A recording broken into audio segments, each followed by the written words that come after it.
It's so nice to see so many of you here today. That's great. Welcome. I'm Jennifer Jenkins with the Southwest Center at the University of Arizona. And today we are hosting a talk by Dr. Christine Ami from the Diné College up on the Navajo Reservation. This talk is sponsored by the Southwest Center here at the University of Arizona, and also the University of Arizona's Center for University Educational Scholarship, CUES, which has provided the grant funding for the particular project under which Dr. Ami is joining us today. So that project is called Querencia, Place-Based Learning in Southwest Studies Curriculum. And it's a 3-year project designed to integrate place-based learning in the Southwest Studies curriculum. And some of that involves rethinking our traditional academic ways of thinking about place and space and identity. And as a result, refiguring positionality to be on the land and in the place that we occupy.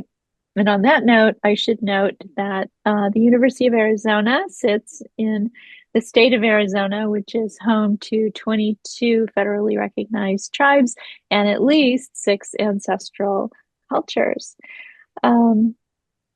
Dr. Christine Ami Diné is an associate professor at Diné College, and she's at the Saley campus mostly, right? Yeah, which is right on the edge of Canyon de Chelly in northeastern Arizona. Her areas of study focus on Indigenous research methodologies and methods, traditional ecological knowledge, and Indigenous animal studies. And her latest project is a forthcoming book on the life and death relationships between Diné people and sheep. If you have access to the flyer, you have the QR code to the article that this talk is related to. And I also encourage you to look at her dissertation, which has a Navajo title that I cannot pronounce. And that, yeah. Thank you. No and today we butcher, a study of Navajo traditional sheep butchering, from 2016 at the University of California, Davis. So with that, I will hand it over to you, Christine, with great thanks and a hearty welcome to Dr. Christine Ami. Yeah, it's also done nationally. A catching national Belagana, but she's chin to Hagnini, that she ado Belagana, that she nelle.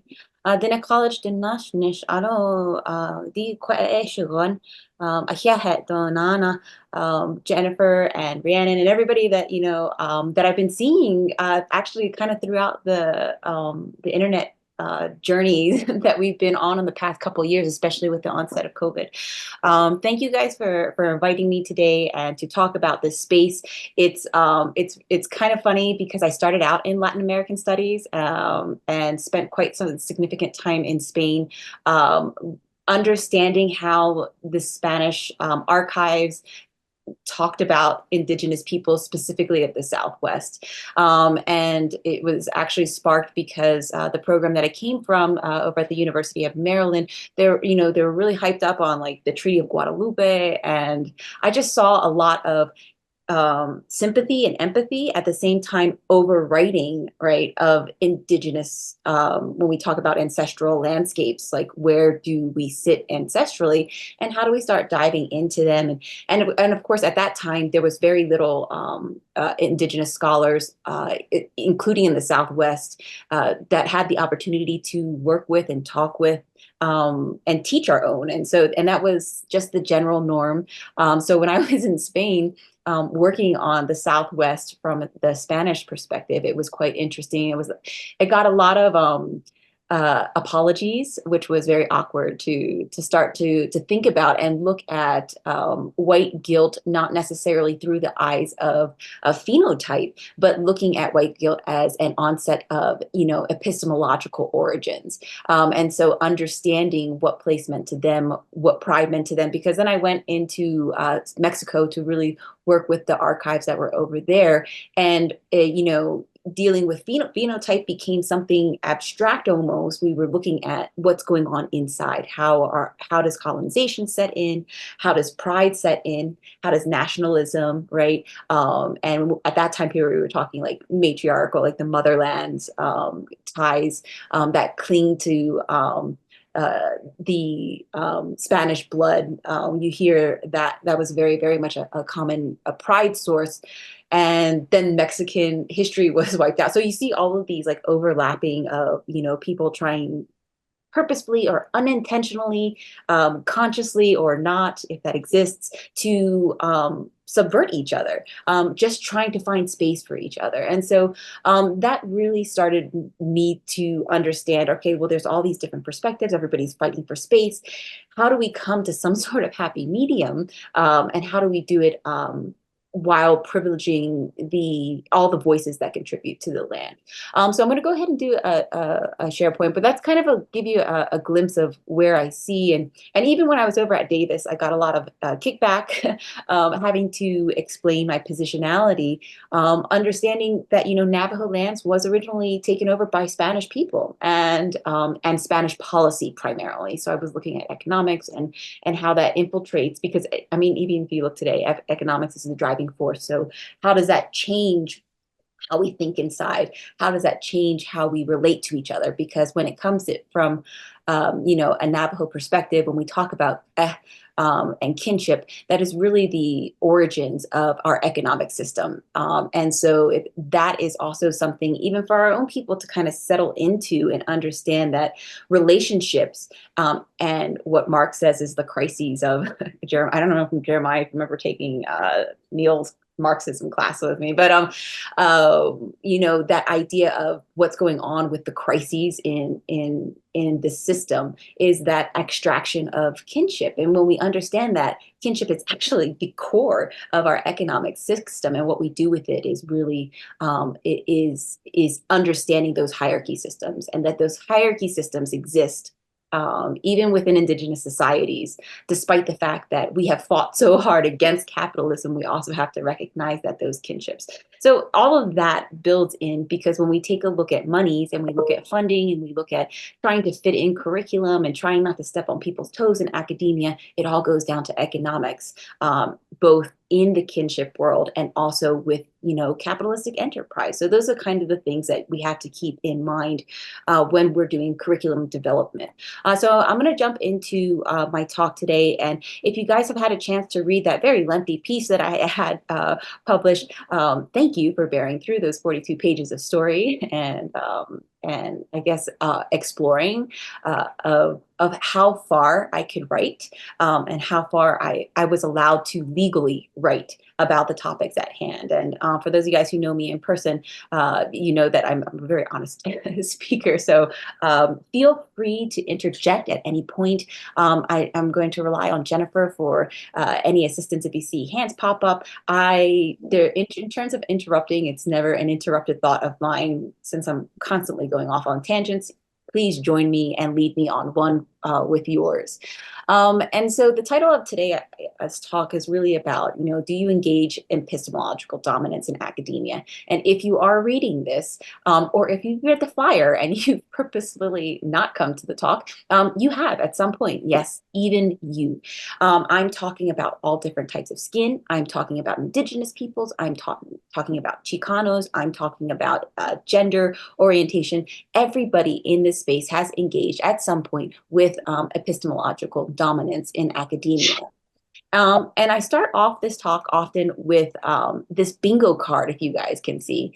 And in this bingo card, it started off as a joke that my girlfriends and I used to pass out at the beginning of the semester to see who could fill up the card first. And it wasn't like we attracted it. We just kind of sat back and it was in our desk. And it was something I had, my girlfriend at the time was in Wisconsin. I had another one at Dartmouth, another one at Stanford, you have one at UNM and one in California. And so we would play this game to see, who fills up the card. And if you take a look at each one of these, and that's what one of the purposes is that I'm asking those who attend my talks to think about is, okay, where do I sit in on this? Am I somebody who's checking this off because I have been asked, or am I checking this off because I am the asker? And so those become really difficult questions to sit by, especially for our allies who are, really trying to figure out the landscape, and I get it. But at the same times, before we figure out the landscape, we got to figure out, okay, so perhaps where am I doing more harm than I am doing good, and who should be driving this gravy train, right? And so when you think about that, and I'll let you guys read that, like. And it's so sensitive sometimes. Like, even Jennifer, I hope you don't mind me talking about it. Like the land acknowledgement. Like before we talked, she was like, "Well, how do you feel about land acknowledgement?" I think that land acknowledgement is a giant placating, right? A propaganda device to use to try to appease the people. It's kind of like giving out a $30 check to thank you for your service instead of doing something meaningful.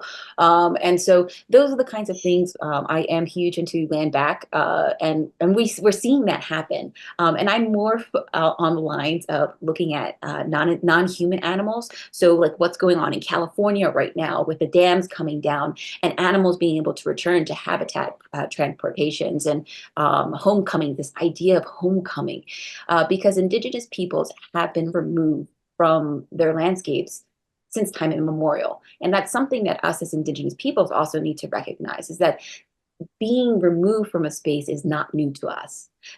Starting in our creation stories, and this is very Diné specific, but it's also does cross boundaries with many indigenous communities. We have just repeatedly been removed, and in those removals, a lot of times it's our own doings, it's the people's doing. So sometimes it's us, sometimes it's who we're at war with, that we get pushed up and out. But in those removals, guys, you have to remember that every single one of those stories has a key to understanding how to work through the next stage of rebuilding and homecoming, because we consistently, are still in this land. We are consistently still, making space, and academia is no different, right? So the removal of indigenous peoples from academic spaces is merely just another removal and merely just a homecoming in waiting.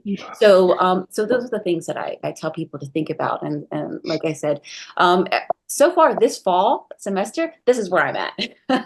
I did this morning. I was like, let me see if I could. And so I contacted some of my girlfriends. I was like, hey, do you guys remember this? This was from a couple years back.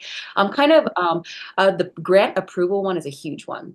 Getting put on without grant approval, you would think that wouldn't happen, but it's so notorious that your name just pops up on these major NSF grants, the NEH grants, just because you exchanged an email of salutations. Individuals automatically just assume that you are on board and they can just throw you into the grant without giving that official word back. I had a huge blowout over at our institution anyway about that happening to me. So that hasn't happened this semester. I hope it doesn't again. But I am kind of offended that I haven't been asked to be an extra in a native film yet. So if you do know somebody, please throw them my way. I will take that one with pride. But these are the kinds of things that consistently go onto, and my big one that I'm battling right now is not just to pick your brain, but to be asked to work for free. That has been one of the biggest things. And we talk about it in terms of collegiality, like, oh, I just want to sit down, let's go have coffee. Let's be honest about that, right? About that, and then see how to move forward. And like I said, it's thin ice right now, and I think because of a lot of the political climate and ultimately distrust and mistrust that's established between allied scholars and scholars. At least for me, if you guys have read my story, I'm still building out of that trauma.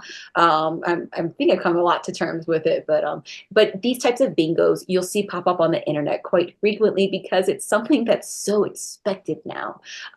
And so those are the kinds of things that, like I said, that we don't necessarily believe or understand that we're on, that we're participating in epistemological imperialism until we really start to think about it. And then in my story, I look at it from the landscape of home. And as some of you guys know that, when we talk about the centers of the world, borders matter. And so from an indigenous standpoint, borders make a difference and mountains make a difference. When I look at my adventures in academia, I'm looking at an ivory wall, right? But I'm also looking at my return home.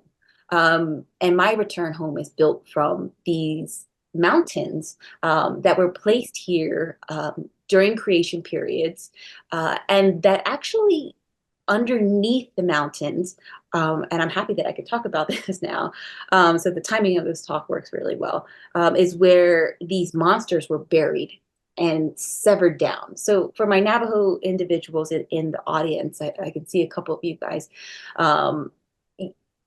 In our stories, we talk about these mountains being very beautiful, but we also don't talk about these mountains being very dangerous, and how they are very violently holding down pieces of this monster that eventually will once rise up because of our doings and how we treat each other and how we treat the world and how we treat our knowledge systems. Eventually, right, these mountains will destruct. And so one of the things I'm looking at is how have we, through internal colonization, come home with these knowledges and reinforced colonization, right? Reinforced that, okay, well, indigenous knowledge stays over here, Western knowledge stays over here. I walk in two worlds mantra. For those of us who have taken my classes, we've talked about, for example, that this two worlds mantra doesn't exist. That creates this schizophrenia in us that, okay, when I walk into the buildings of an academic arena, this is who I am. But in my corral, this is who I am. And what we've done is we've created this schizophrenia of who we are based upon, right, a building that walls can come down at any moment. And so what I teach my students is that once we start to really engage with who we are in terms of coming back home, is that we understand that we are one person and we have all of these tools to work with. We have Western tools at our hands. We have traditional tools at our hands. Traditional is also a very finicky word to work with, but we have all of these spaces that we can utilize when we utilize them properly, with proper intent and with honest intentions. And so in my case scenario, upon coming home, the majority of the individuals at our tribal institution were non-native teachers. And I was the youngest one to come in. And I came in just doe-eyed, like I'm home. I am home. I do, this, I've done it. Like I've gone out there, I've come back, and now I'm going to run and I'm going to do all this transformation. We're going to do all these activities. And I just constantly get hit with these barriers. And one of the deepest barriers that I came across were individuals who came to the reservation looking to help, looking to build, right, these allyships, who just ultimately stumped where I was going. Whenever my academic superiority, right, smushed theirs, whether it be from a traditional standpoint or from an academic standpoint, the only way to battle me was through cultural gaslighting. Well, that's something that gets subverted. Oh, that's just that. Or you're just a woman, or you're half white. So what do you know? And so all of these different things that passed through my experience started to make me think about, like, I can't be the only person who's experiencing this. And I've had wonderful colleagues over at ASU, wonderful colleagues over at University of Arizona. And we started talking about it. And they were like, Christine, you should write it. And I'm like, you should write it. And they're like, I'm going to get fired. You won't get fired. You write it. And so my stance in terms of my writing, my power comes with it a lot to do with I'm home and I am just fine working at an elementary school, that this space in academia, shoot, I'm just fine working at my chapter house. That allows me a lot of privilege and strength to write from where I write. So I understand why a lot of my colleagues can't say what I'm saying, and utilize the piece now as footnotes because they can't say that. And that's a problem, right? When we start talking about silencing. So when I talk about everybody's been impacted and perpetuated epistemological imperialism in academia, we have, even our silences have. So I started writing this piece, and I reconnected with White and Sakiestowa's piece, which was from 2013, and they heavily wrote upon these individuals who came into native lands or brought people into academia spaces, because at that time period it was still very segregated. The idea of traditional ecological knowledge was not even, it was like a blurb that Vine Deloria hoped about one day might actually be explored. And so I started thinking about what they were talking about in terms of these non-native scholars who wrote so extensively about, being open for diversity, to bringing these native peoples in, to letting the native peoples run their own native curriculum, and then having it squashed. And over in their story, I read my story like verbatim. And in that time period, we're past 20 years since that piece had been written. And it's still a continual reality. So for those of my graduate students, I strongly encourage you to go to that piece, because these are the things that you're going to experience, unfortunately. And I want you to be prepared for that, to at least be aware of it before you know how to respond to it. And we're talking about epistemological imperialism, where people come in and say, okay, well, we want indigenous knowledges, but we don't want to actually do it, right? We just want the worldview. We don't actually want to practice it. And so those become this when we look at the wedges of epistemological imperialism and we look at my mountain, for example, you can't see it in the back right now. That's what's going on, is that we're letting this water seep into these rocks. And by saying that we want to teach it but not practice it, we're letting it frost up. And if you guys know anything about, frosting and what happens when the frost and these wedges, it moves the mountain, it moves pieces of rock, and eventually that's how they shatter off. And they just fall to the ground because of the pressure the fissures that are being created in that space. But that's what we start seeing. And then you started getting hit with cultural and academic gaslighting. And that is where, well, that may be what takes place there. And I'm not sure if you guys saw what happened in New Zealand. I'm not sure if that was yesterday, but over on their council chamber floors, in which there's just some really detrimental, if you guys don't know about it, go ahead, look it up. But that they performed these protests in an indigenous solidarity on, the parliament floor. And yes, you could see the head of their council stand up and say, all right, you could see him roll his eyes. I'm sorry, guys. Mom, I need to talk.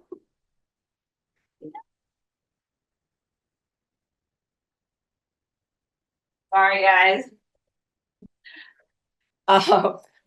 What happens when you're running simultaneous schools. I have a 5-year-old and a 7-year-old homeschool. And so when we take a look at those ideas of cultural and academic gaslighting, those are the things that, like I said, that you're going to have to take a moment to just take some space and figure out, did they just say what I just said, and how am I going to respond to that?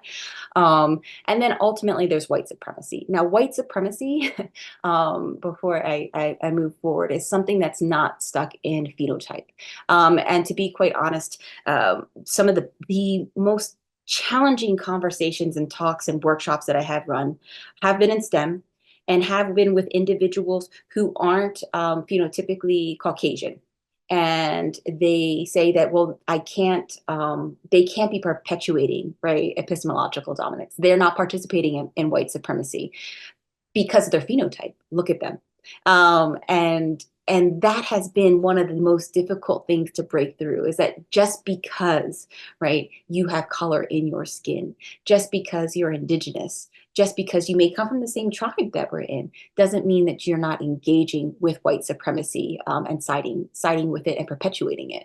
And so those are some of the really deep questions that we have to ask ourselves as we start moving forward. Now, in my story, I work with all these rocks, guys.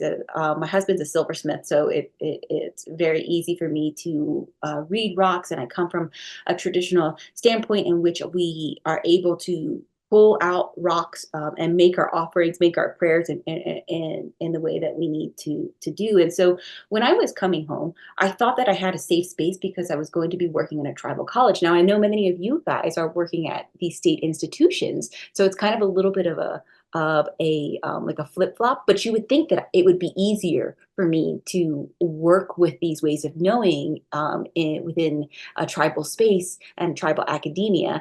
And it may even perhaps be harder because we're constantly up against accreditations, right? Constantly have to make sure that we're meeting HLCs, constantly make sure that the assessment is readable, understandable by outside entities who could care less that Navajo people exist in this world and that the Diné people have their own language and way of living. And so that is quite complicated. And it's even more complicated when it's perpetuated through our own, not just administration, but our own faculty. So, that's what I was coming home with. I was coming home, with my traditional teachings. And I often look at this pendant. This is a pendant that my husband made for me with what you would call trash. These are leftovers for larger pieces that he's made, prize-winning pieces, and I really liked them, and I picked them out, and I said, "Hey, do something with this." And so he pulled together this piece, and if you know anything about jewelry work, like even if you look at the epoxy lines, his work is pretty spectacular in terms of how he's able to meet them so quickly. And so I quickly started referring to this as my NAS pendant. Because ultimately in academia, Native American studies, applied Indigenous studies, American Indian studies, that's what we're doing, is we are taking these rocks that have been smashed, because that's what the ultimate original agenda for educating Indian people was to take our rocks that are down here. If you guys look at these guys, I don't know if I have a pointer, I do. These rocks, this is my home. This is where I live at, and right up against the base of these mountains, and where our summer camp is up back here, and where I run to. So this is my home. And academia has taught us to smash this, to smash that these rocks talk to me, to smash that the plants that I gather on them to heal my family and to heal my animals, that they don't have real powers, the same type of powers that that, for example, Western medicine would have. And so Native American studies, Indigenous studies, traditional ecological knowledge, those disciplines, that's what we're putting back together. And our epoxy has to be so damn strong, because if our epoxy isn't strong, right, the piece will fall apart. It will fissure and it will fracture and it will fall apart. And so that's what I dubbed this my NAS pendant. I was like, all right, I'm going home, and this is what's going to what we're going to do. And there I met, this scholar. She was maybe about 5. I was the youngest faculty on brought in. I think I am the second now youngest, and I've been here 10 years, so that says something about our faculty. But that when we were looking at this faculty, she was about 10 years older than me, and she said that she wanted to create this Indigenous psychology program. And I was like, all right, cool, that sounds awesome, And this is somebody who, when I was teetering on the completion of my dissertation, I quit my PhD program. I was home. Like, what did I need to go through all of this hoopla for? Because I was home. I had a position. I was a lecturer. I was literally 5 miles away from my sheep camp. I didn't need to go through any more of this painstaking, torture, it seemed like at times. And she stood at my door and she was like, Christine, you can do this. You can do this. You will be one of the less than 1% of Native American and Native American women to have received a doctorate. You can do this. And once you have that doctorate, no one will ever take that away from you. And so I said, all right, let me rally. And so I rallied with my family, and I rallied, with my faculty, and I finished up. So when this project came around for creating an Indigenous research methodologies class, I was like, all right, let me sit and see where she's driving this gravy train, because maybe I can help out here. I had been trained in Indigenous methodologies. I used Indigenous methodologies, and even though I was teaching ethnographic methods, I was teaching my students Indigenous methodologies in that class as well. And I said, I can teach this. Let me teach this class. Let me design it and create it. And I was met with, well, you're not a psychologist. And at that moment, she started chipping away at my credentials, not just my academic credentials, but also all of the traditional knowledge that I came to this classroom with. Um, and so I looked at her, I was like, well, what do you mean you don't think I'm credentials? Well, you're not a psychologist, so it doesn't make sense for you to teach this class. And I'm thinking to myself, well, this isn't a psychology class, or is this Indigenous research methods class? Because Indigenous research methods has both Indigenous quantitative, it works with Western tools. It has Indigenous qualitative. There's just so much that you can work with. And her response was, you know what? I got it. I will be the credentialed teacher, and we can co-teach. And at that moment, I should have put my brakes on. I should have been like, no, that we're going to do this, but we're going to do this the other way around and explain to administration what we're doing. But I was like, you know what? I'm still kind of new. I just got my doctorate. Let me get the foot in the door. I'll pay my dues, right? I'm going to pay my dues, and then I'll work my way up. And, I took a look at the syllabus. So it was her class. So I let her design the syllabus. And this is the course, if you take a look at this course program here. And if you look right in here, this right there, in week 1, day 1, was the only space that was allotted for us to teach and talk about Indigenous research methods. And then there was another one in terms of indigenizing research and CBPR. And I have a huge problem with this concept of indigenizing anything, because you don't need to indigenize anything if it already exists. So there's that problem. It's the same thing with decolonizing, right? So like when they talk about decolonizing academia, well, there's just so many problems with that. But or CBPR and the problems with community-based participatory research, which literally steals from Indigenous research methodologies. Even before Indigenous research methodologies like had a book, we've been practicing Indigenous research methodologies. And CBPR very easily picked up what fit them in terms of, reciprocal research, and appropriated it. And so now I know that there's a lot of good work going on with CBPR, but at its origins, if you look at that, there's major issues with that. And I said, hey, this is problematic. And I said, actually, I have an article that I haven't drafted about this particular issue. And her response was, well, is it published? So you're going to tell me that my knowledge is not important because I don't have it written in Western peer-reviewed article out on it. Is that what's going on? Now, I should have quit. But my thinking was, what was going to be left to the students, right? What would the students be going through and being taught if I wasn't there? And so all of these ideas of epistemological imperialism floated around for 2 years. So I co-taught this class for 4 semesters, and people are like, you're so crazy for sticking with it. But I had this guilt that, if I didn't, right, that what would take place. And what I was learning, because at that point there was a lot of people writing about their experience in graduate school as an Indigenous scholar going through their doctoral programs, and writing about the cognitive and emotional and spiritual impacts of going through this very harsh terrain as an Indigenous person.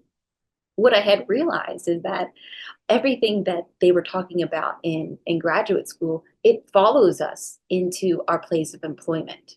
And it perhaps has even more harsh repercussions because now our livelihoods become dependent upon it.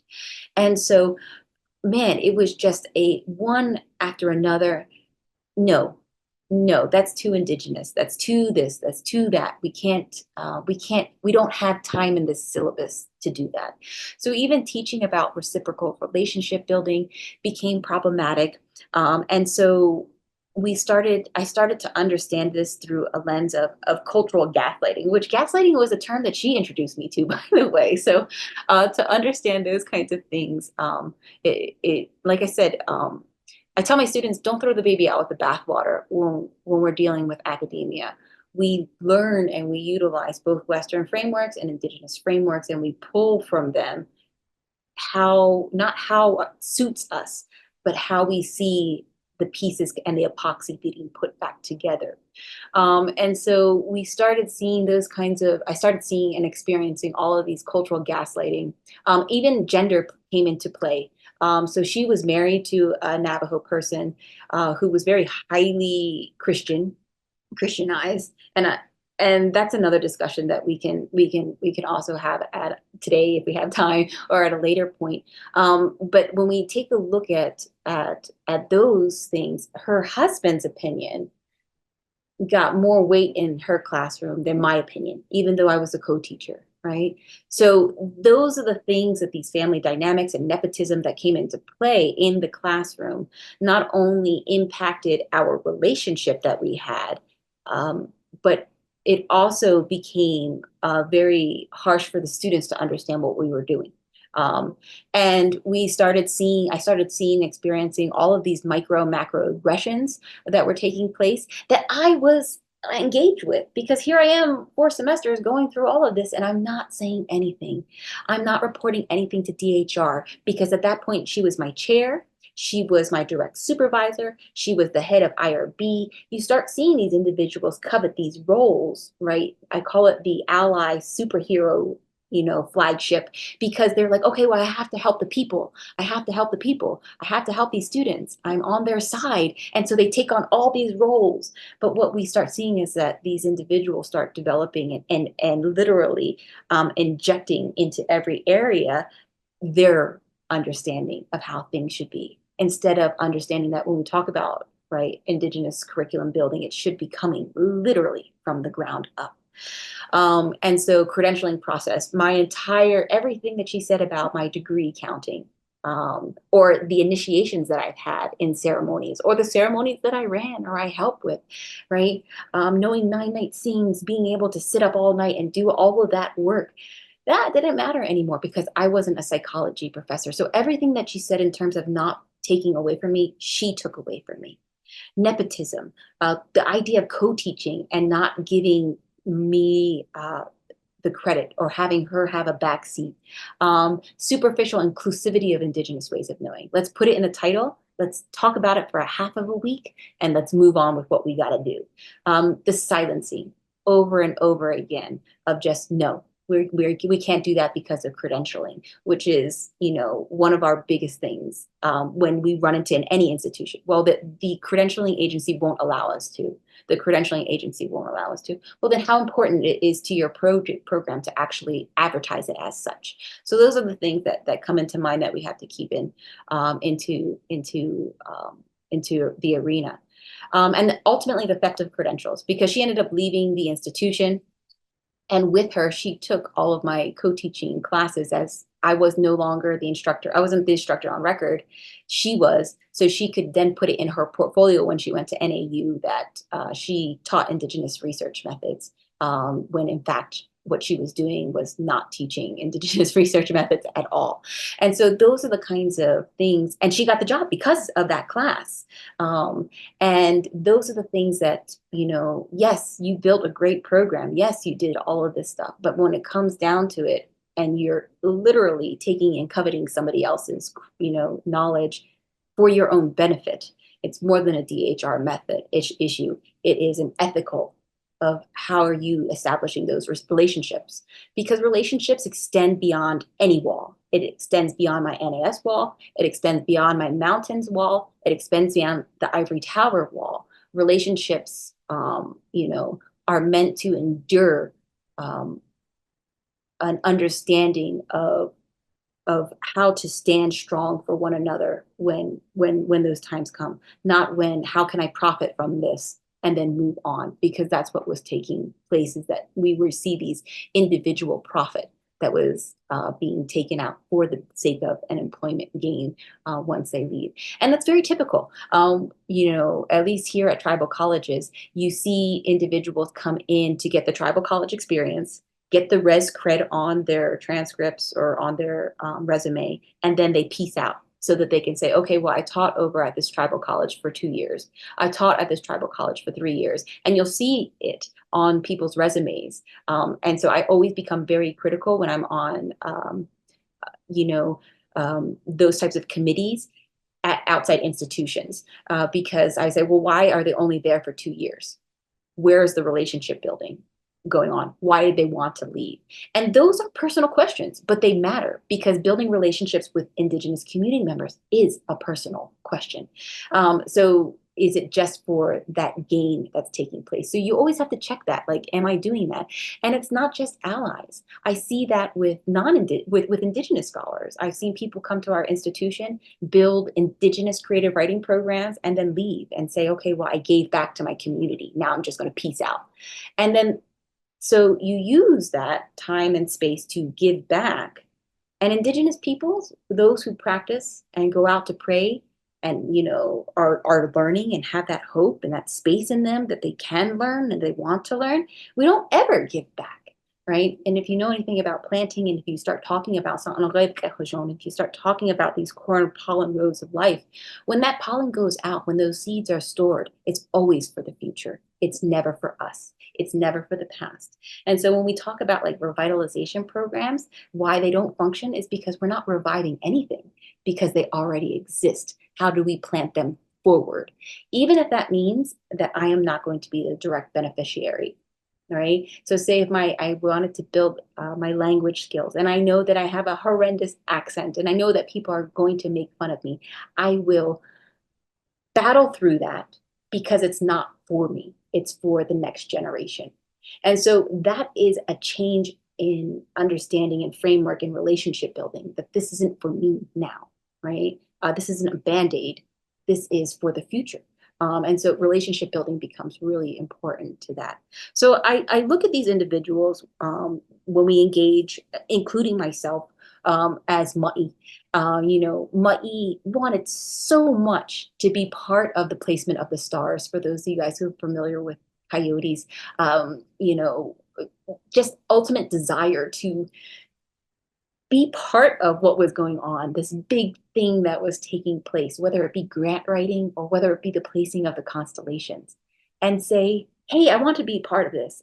But instead of letting things work out how they were from the people themselves, grab the sheet, pull the abundant buckskin up, and then let things fly and sit.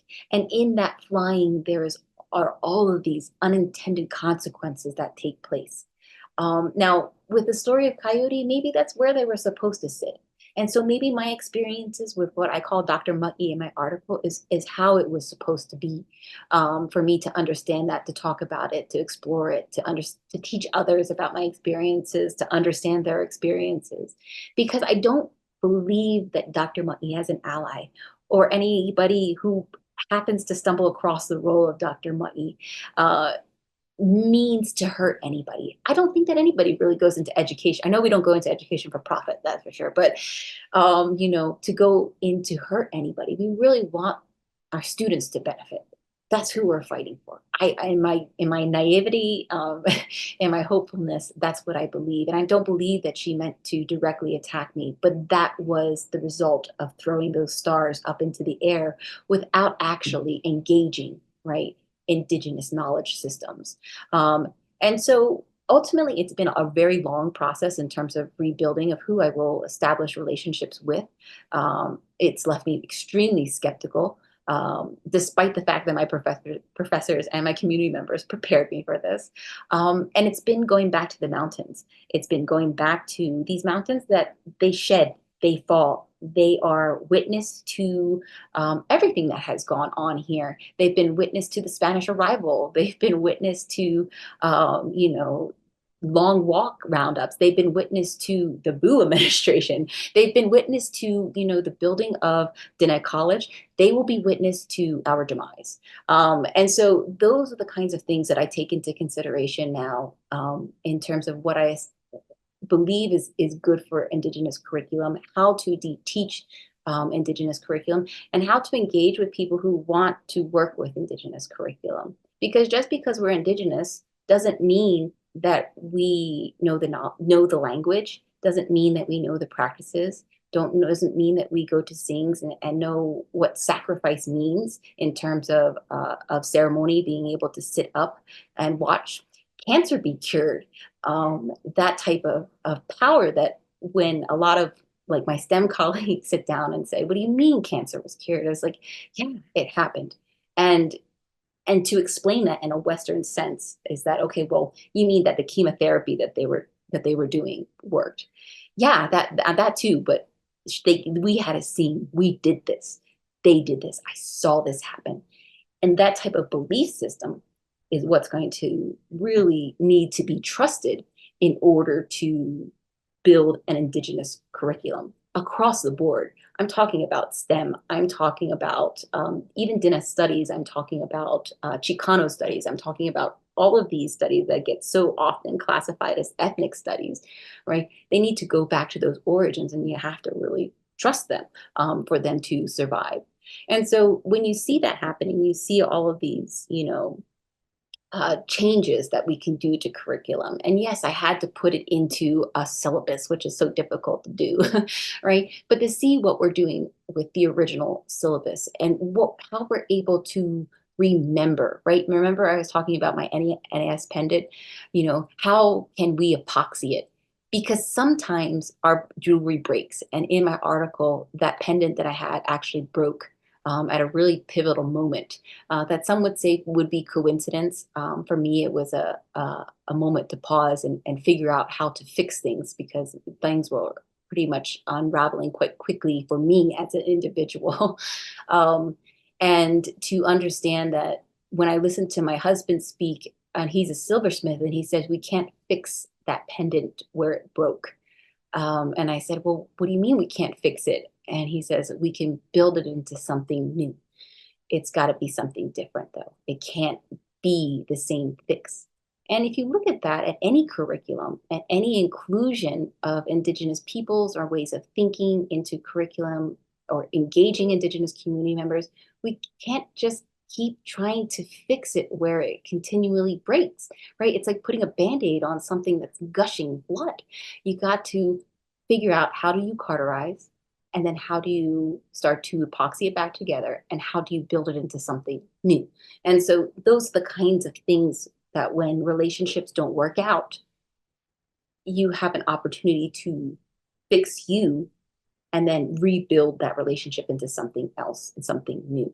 And so those are the things that I was able to do, at least from an individual standpoint, and talking with my peers and colleagues, the ones who really inspired me or bullied me into writing this piece and talking about it publicly, which actually has been quite well received. I thought I was going to get sued for writing this piece, because if you put pieces together, it's not difficult to find out who I was talking about. But and then start to really engage it. So when I'm teaching animal death classes, yeah, we're killing animals, but we're doing it in a way that has been both taught to us through traditional ecological knowledge systems and reinforcing these knowledge systems within academia as not something that's separate, as something that's one. When I talk about weaving, and we are going to weave when we start reading our weaving ethnographies class, because we understand that in these weavings, they aren't just rugs, they're stories. And if you know how to read these stories, then one day you can learn how to write them too. So what happens when we put them in dialogue with each other? When we talk about the corn pollen, right, philosophy and road of life, we understand and we start to build little farms, even if they're small, all right? Because we need to experience drought. We need to experience when our corn doesn't pollinate because the winds come too early or too late. we need to experience when the goggy and the crows come into our fields and rip it apart, because that happens too. It's not all peaceful and harmonious. It's hard work, and it's a constant. That's why when we talk about a wasipe, for my Navajo students in here, when you hear that, right, that's what we're working with. That in the face of failure, you're going to give it your all. A wasipe shiaje. Because what we can eventually do, and this is one of the pots that I have out, is we can mold clay. We can mold it. And if you take curriculum and in the right combination with water mixture, in the right combination of clay, you can make something new. So those are the things that I really ask people to think about, is think about the pragmatics of genuine collaboration, not just the ideals, right? What does it mean to work with allies? What does it mean to work with Native colleagues? What does it mean to work with Navajo colleagues? Most importantly, what does it mean to work with yourself? When do you know it's not time to just fake it to make it, that you are responsible? Curriculum is alive. And that's difficult for people to understand. So I'm head of the curriculum committee here at Diné College. And when I see people like killing programs or killing classes, it kind of almost, it damages me at some capacity. So like for the new AJEC that's going through, for those of you guys who are running with programs that deal with any type of ethnic studies, you're going to take hits and it's going to hurt. So you're going to have to think critically, how am I going to mold this with my community members so that we don't lose these programs, so that we don't lose these classes.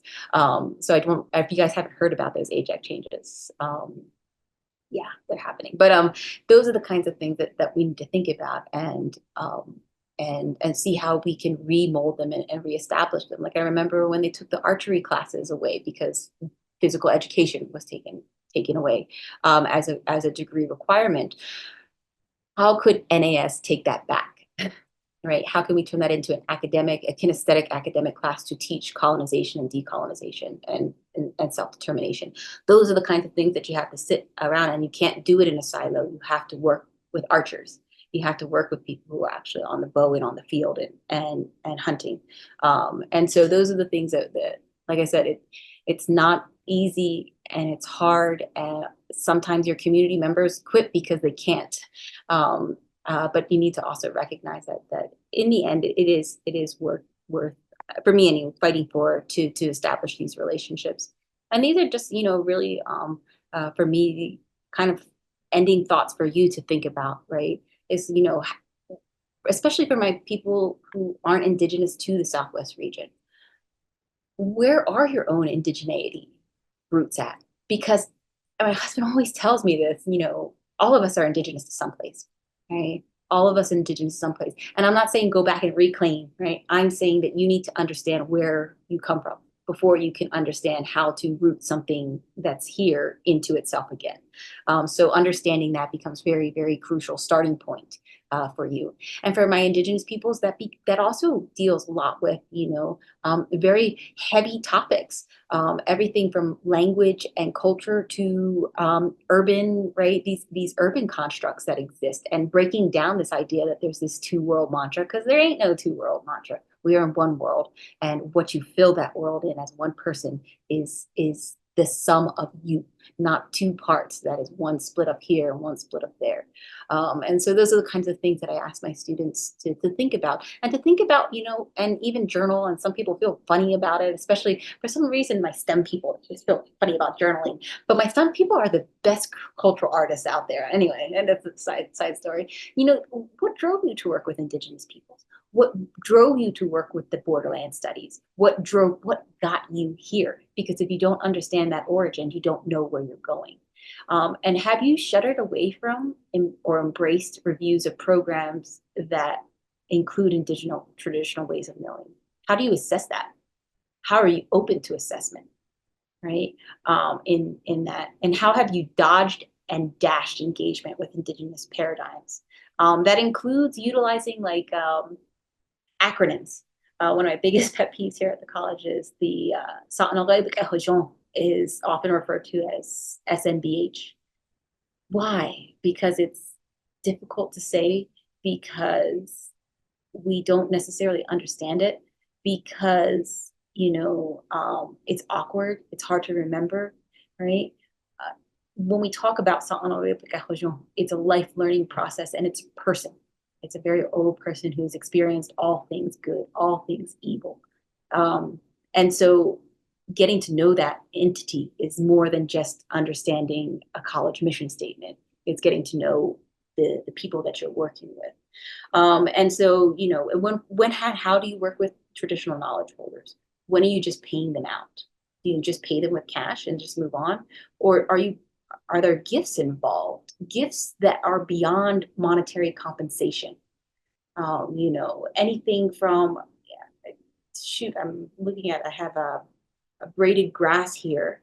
I have somebody send me, and I'm not asking for things, that's all I'm saying, but those kinds of things that get made, because when we teach Indigenous relationships and relationship building, you are asking them for a gift of life with your stories. Every time you sit down with somebody to interview them, to gather curriculum information, they're giving you a gift of life.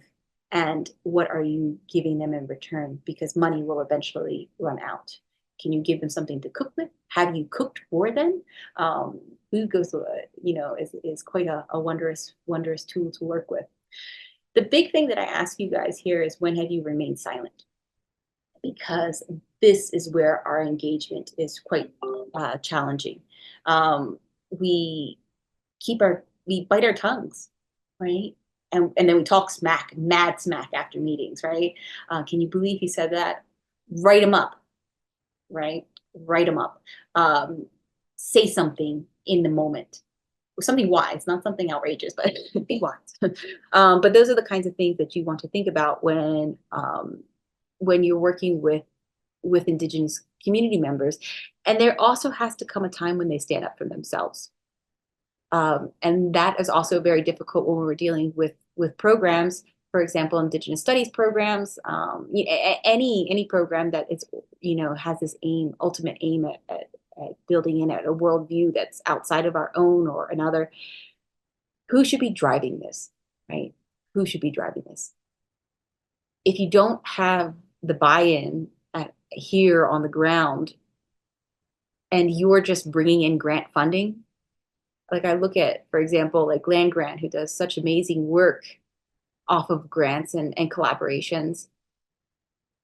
If you look at some of these land grant organizations, not just here, elsewhere, there's like almost a cemetery of all of these amazing products and machinery that nobody knows how to use anymore, because there was a grant done out of the benefit of the people, for the people, but it wasn't grounded here. It was grounded at U of A, it was grounded in Wyoming, it was grounded in all these other, great land grant serving institutions, because it didn't start from the center. It was injected in, and then when the PIs and the grant funding ended, so did the support. And now we have like almost like a memorial of, oh yeah, I remember when we hosted that, remember when we did that, and they're all in machines.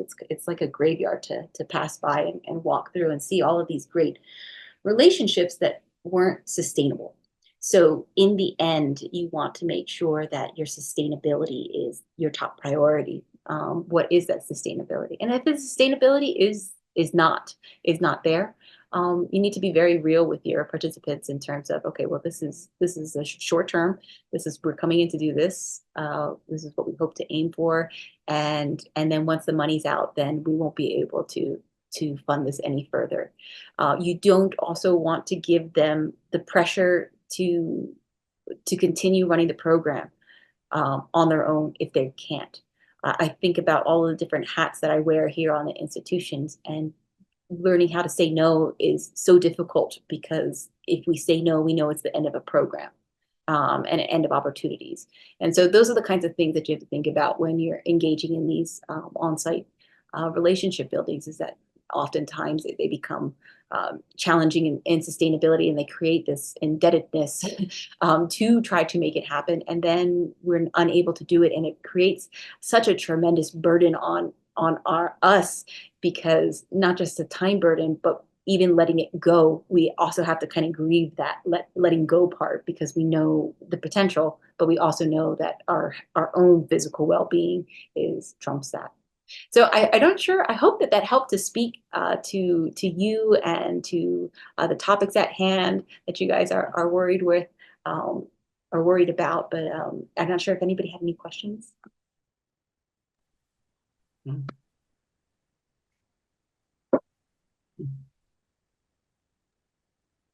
Yeah, we'll absolutely take questions. Thank you so much for that, Dr. Ami. Energizing and reflective, and just a really great call to action in a lot of ways. So thank you for that.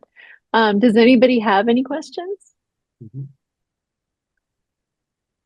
Yeah, Michael, jump in, please. Hey, Dr. Michael. Ami, thank you so much for sharing your passion and enthusiasm, your knowledge, your talents. This is so great for the program that Jennifer Jenkins is putting together. I was just wondering if you could, a little while ago, you mentioned the colleague that you were co-teaching with, and you said something about her husband who's Navajo, but it was also Christian. Mm. You said that could be another story to tell. I was wondering, could you sort of flesh it out just a little bit for us? So why, why was that significant? Yeah, it was, because so dealing with identities, Indigenous identities, we have to understand that there isn't one Indigenous identity and unifying factor from a belief systems base anymore. That Navajos and our people are, well, first of all, we were put together by the Spanish for the sake of isolating and creating treaties, right? So we were never an individual community to begin with. We were very much separated, even though we had clanships across a vast amount of territory. Um, when Christianity inserted itself into the population, and it's done some wonderful things, it's also done some pretty terrible things as well. You're changing a starting point. You're changing the starting of, even what time looks like sometimes, even though they coincide, right? Um, And so when you're looking at these rules that are getting set up, depending upon like even the Bible, which Bible that you're utilizing, it's inflicting a different worldview and how to utilize those practices.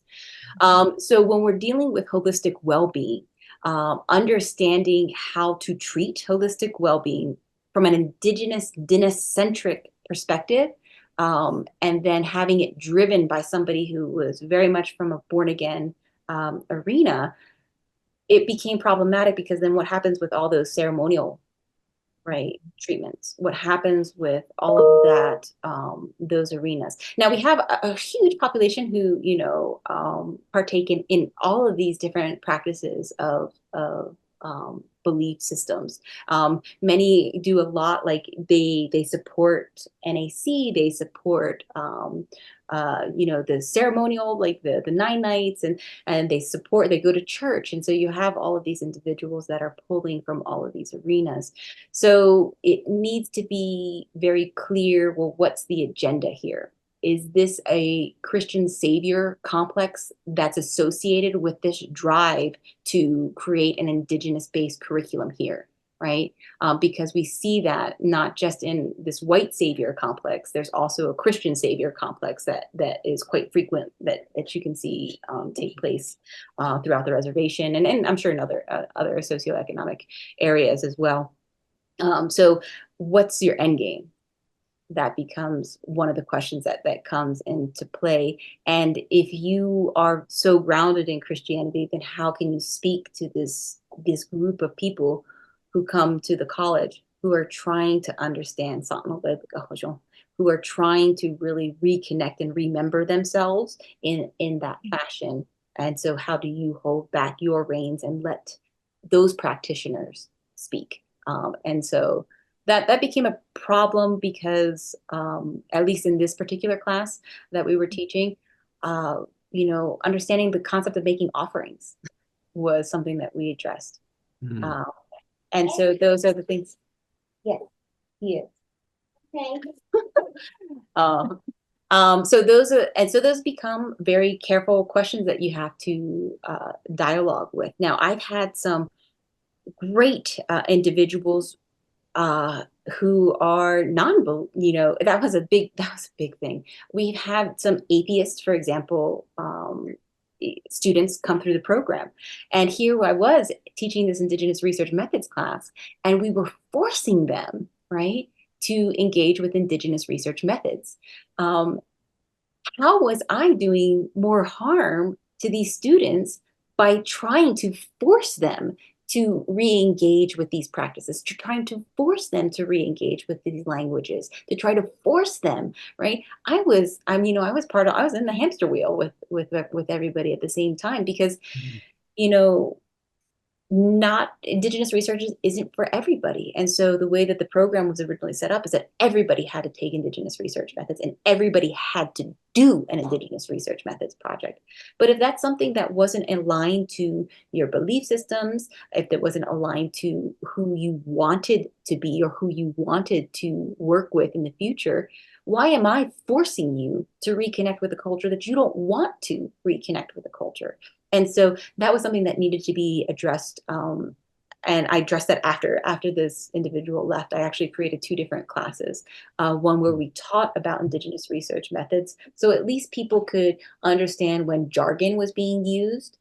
So when people said that they were using Indigenous research, but they weren't. They're just using it as propaganda for usually predatory grants. I see it a lot in predatory grants. And then those who wanted to actually run a project, they could do an independent research project. And so that was another class. So one class was more of an introduction to these are the methods, this is how you would do it, and this is let's do it then. And so that became a solution to that arena. But the all or nothing kind of component was also something that we also had to kind of hurdle through. I don't know if that helped out a little bit, Yeah, Michael. no, thank you. Thank you so much. Thank you. Jeremy, please jump in. Well, hi, Christine. It's so good to see you and hear you again. Same here. So I don't really have any questions, but I have two comments. The first one, I always try to take away one nugget or gem from every talk I attend.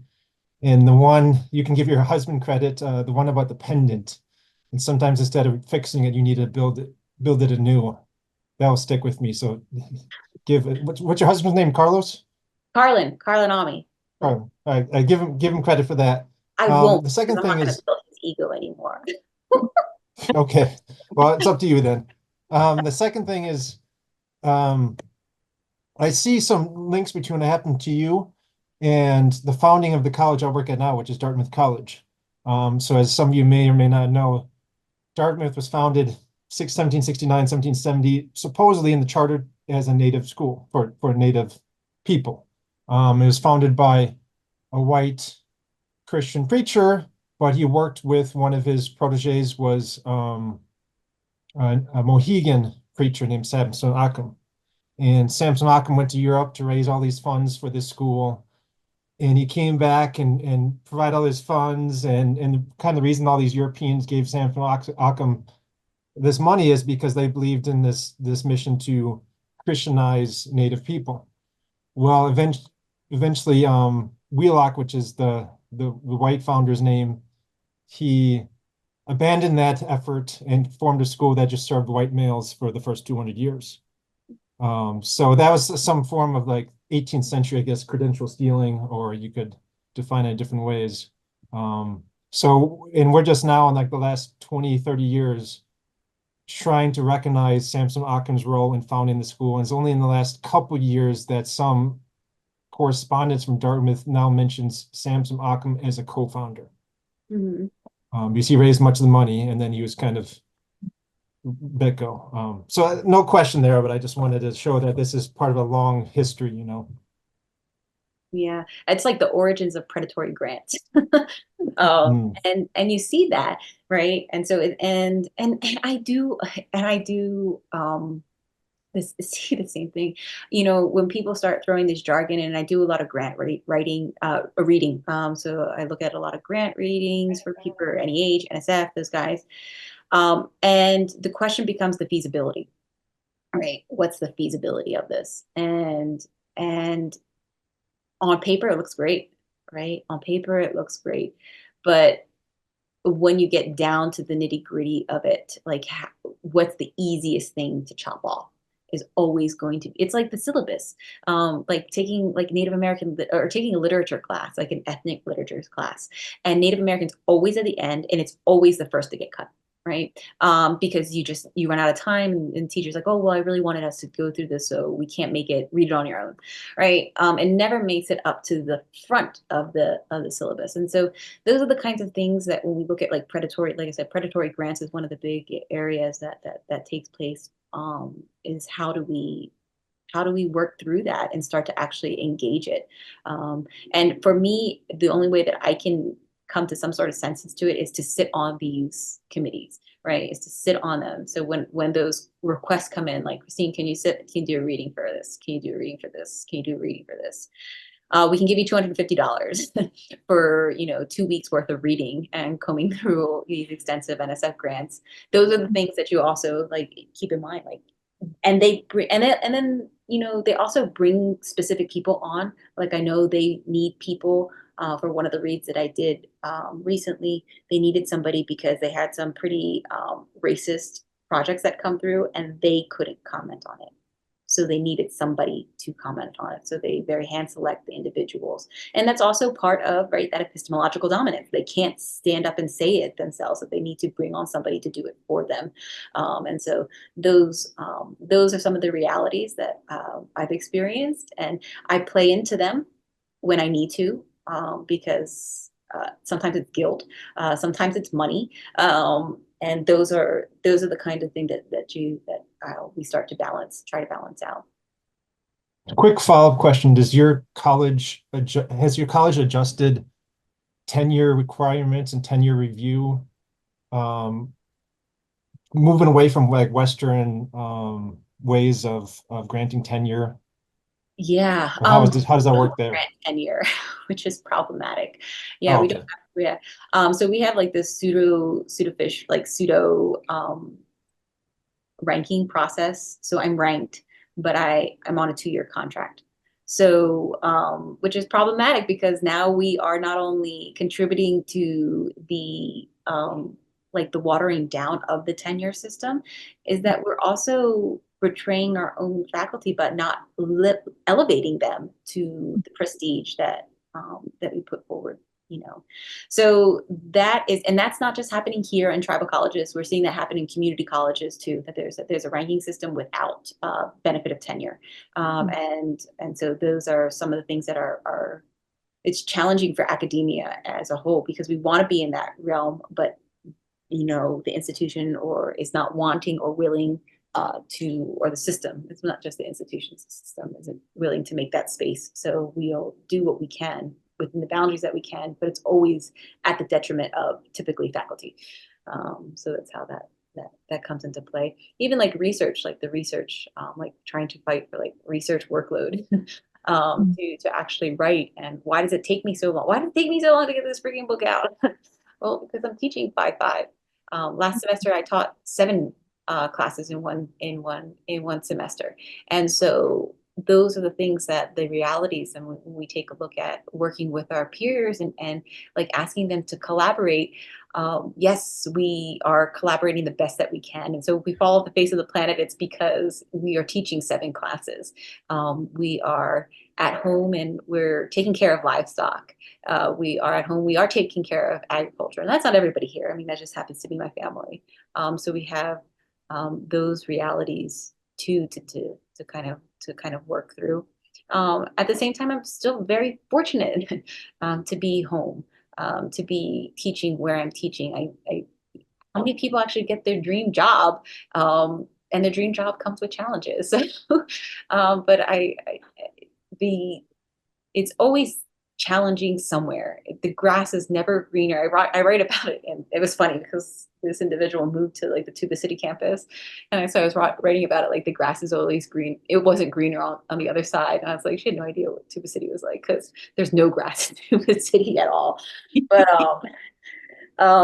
if you guys get a chance to read the article, please send me your feedback. I would love to hear any of the feedback. I do have a part 2 of that coming out, which is specifically talking about how did I perpetuate this even after she was gone?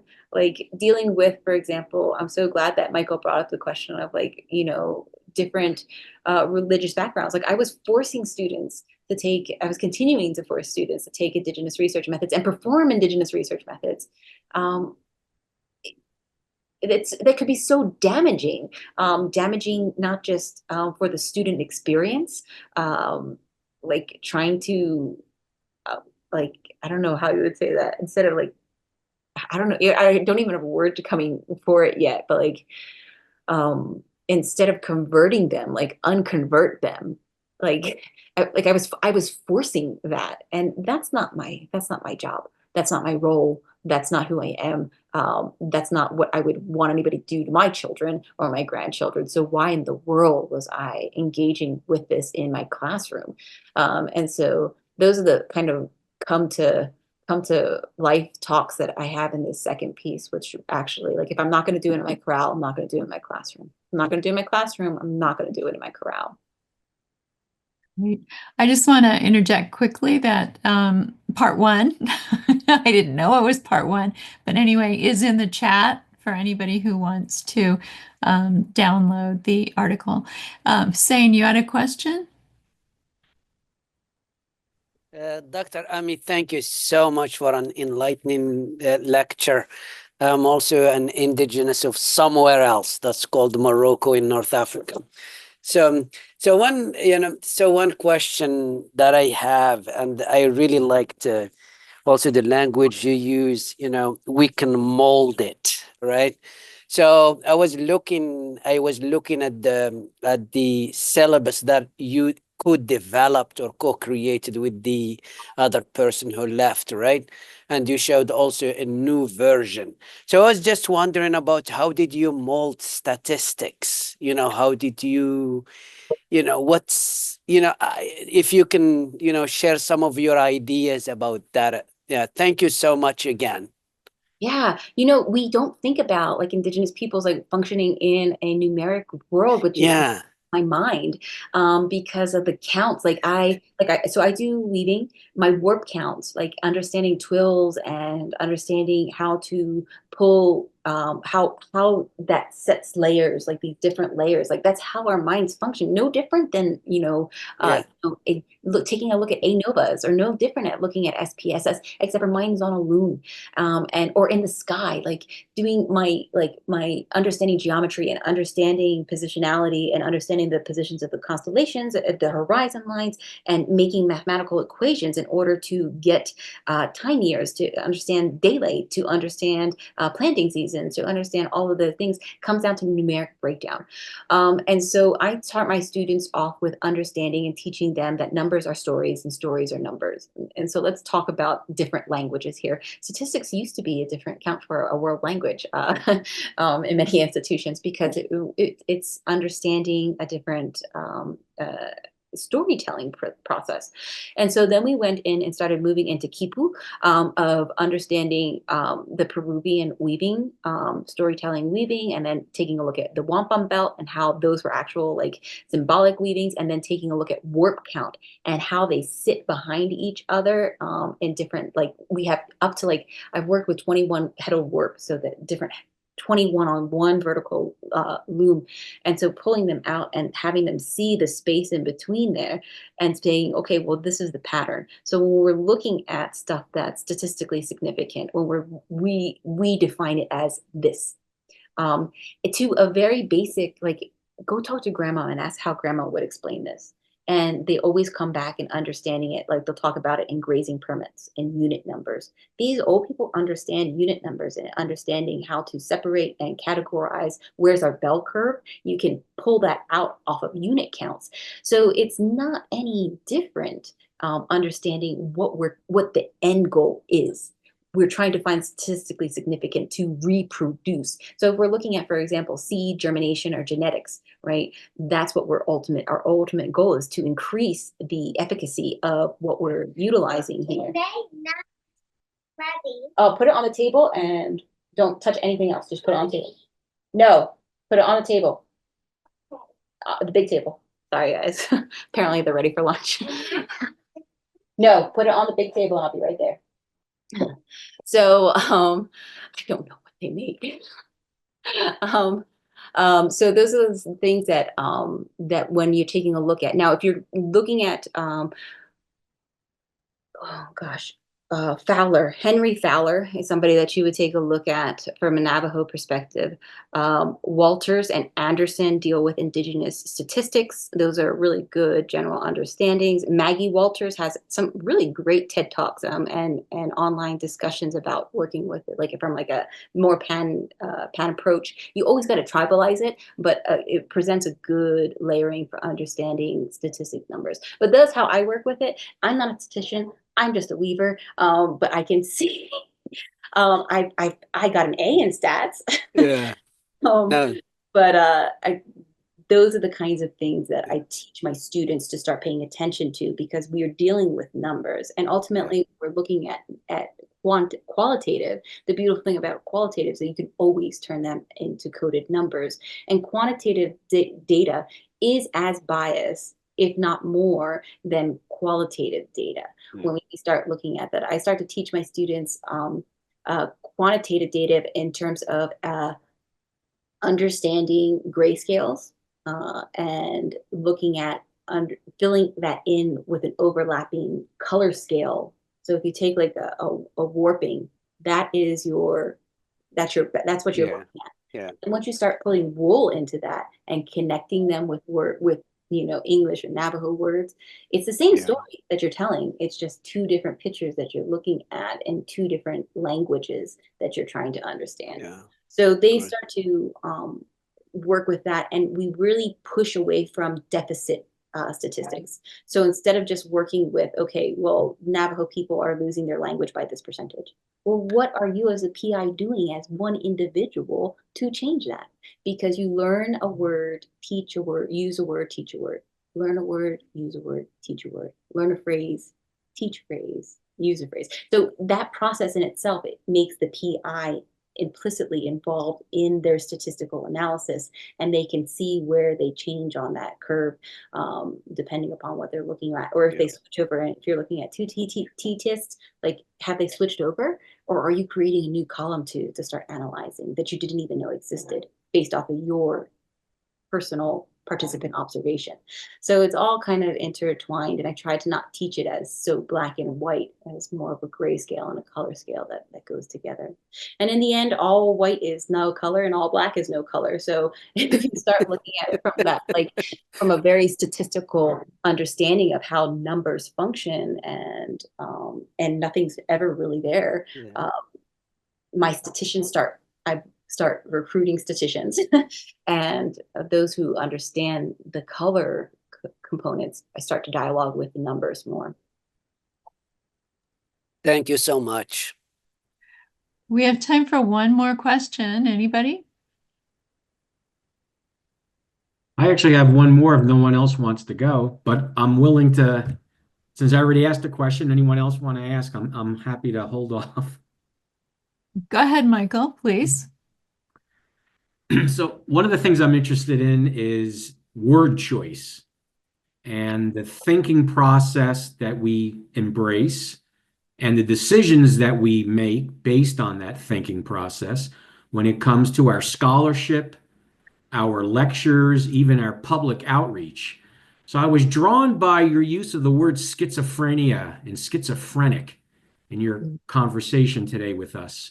And I was wondering, can you help flesh that out a little bit, why you chose that word? Yeah, actually, that was kind of introduced to me when I was talking about those arenas, because you can talk about schizophrenia in two different realms. One is from a Western approach to mental health, according to our manual, right? And then when you start understanding like a schizophrenic from an indigenous, right, understanding of how that functions. And not in all communities, right? We have special terms for each one of how we treat them, their roles in society, their pivotal roles in society. They're not put away, they're not isolated. They're right what type of community roles are supposed to play. And so when I was thinking about schizophrenic, I was thinking I was very much entrenched in like psychology building, and I was being taught to teach according to the diagnosis manual. And so I was thinking about schizophrenic in terms of how we call it like the induced schizophrenia that we create, and how we treat it if you treat that from a Western standpoint, you're never going to fix yourself, right? And if you look at it from an indigenous standpoint, there's never anything that needs to be fixed to begin with. And so understanding those that clashing, like that's what was going on in my classroom of, trying to figure out how to build an indigenous curriculum without understanding, right, what mental illness, how it functions within the community at that level. So that's kind of where I was thinking about when I was talking about that idea of schizophrenic, like we break ourselves into these two, and that there is this myth of walking in two worlds. That's it creates a self-prophesizing detriment to our youth now that is now resulting in not just a disconnect from community, but a disconnect from self. Understanding of pride, understanding of worth, understanding of value, leading to suicide, leading to, in the case of my brother, drug overdose from fentanyl. Like these statistics, these deficit statistics that we talk about, that's where that is driving us into, and we have hooked, lined, and sunk our teeth into it. So much so that if you look at and I love my people over at Phoenix Indian Center, but they have a whole program developed to walking in two worlds. Why are we teaching our youth to walk in two worlds when we walk in one? The next world that we will walk into will be past our 4-day journey once we go on, not walking in two worlds in this world. That's not our role. Our role is to live as best we can so that we can make that passage once we go. And so those are the kinds of, when I was thinking about schizophrenia, that gets put into play. Thank you so much. Well, we are right at time, and I think there are some hungry kiddos somewhere. Maybe not just up where you are, Christine, but thank you so much, Dr. Ami, for sharing your experience and your wisdom and giving us some insights into how to unbuild and rebuild some of our own practice. And I really want to follow up with you. I have a zillion questions about how to remake IRB, for one thing. Oh gosh, yeah. I know that's another hour and a half at least. I'm on the IRB here at the college, and it's demoralizing. Right. Quite honest. But yes, I put my email. Thanks, Jody, for showing up. Appreciate it. And Jeremy, it's such a pleasure to see Jeremy. I haven't seen him in so long from our days over at Davis. But yeah, it was my email in the chat. So please do reach out. And thanks for providing me a space to talk and to listen to me talk. I know that a lot of times I have very strong opinions that clash. And having the space to even just vocalize it and putting it out on the table to myself to flesh out and for others to flesh out is always very helpful. Thank you, and enjoy the coming weekend. And Thank you. We'll be in touch very soon. Yeah.